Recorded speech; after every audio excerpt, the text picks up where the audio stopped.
Well, the 8 o'clock is an intermediate update, so it's mostly a position statement. So the numbers that changed here to the south, everything else remains the same, and it's got the same look here from our infrared satellite, as well as the radar that we've been using with ExactTrack 40. As a matter of fact, we're employing the Key West radar right now as we're watching that stretch from Cuba all the way through the Keys and into the Gulf of Mexico.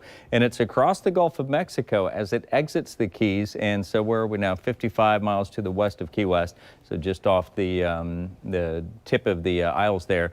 As it continues to climb, it has the potential here, without much encumbrance from the islands, to continue to grow in strength, and that could take us to a Category 1 storm. So right now, with the wind, and this is showing tomorrow morning, was Wednesday, with winds that will be starting the day as it makes landfall, increasing steadily here. So if you wake up with us tomorrow morning and you join us as we'll start at 4 o'clock, I expect the wind at that time to be closer to we'll say 15 to 25, and then starting to increase, picking up some of the gust as we approach sunrise. Here we are at 7 p.m. You can see where the rotation sits, but I think what we're seeing here when it comes to, even though it's offset from what we have from the National Hurricane Center, the position that is, because it's way up there at this point, I think all of the wind that we're seeing under this depiction is spot on to what we're going to feel as a tropical storm if it does become that hurricane. Of course, we'll see these numbers as they'll continue to move up. And I would say by Thursday, our peak gusts are going to take us upwards of around the 20-mile-an-hour point,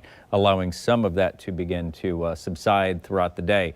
With the wind coming through and our ground cover, and like I've been saying, every time we get an update, it looks more and more favorable that, listen, isolated power outages, we could do that. Scattered even, we could do that as long as we're prepared for it, and it certainly looks better than what we were starting with, which was the numerous outages that would be basically the 95 corridor and out to the beaches. So with that shift here to the west, and that's something that happened several days ago, it puts us on the stronger side of the storm. And that's the root of all of this, is that as it moves by, we are on the side for what could be the biggest downpours, the big gusty wind to continue with, and the isolated and or embedded tornadic activity. So folks, there's a lot to digest here when we're thinking about what we're going to get through. Maybe this is the first time for you here for a tropical storm. We're going to break it down hour by hour and give you an idea of what you're going to feel along the way as we watch Elsa push through as we hit the middle of the work week.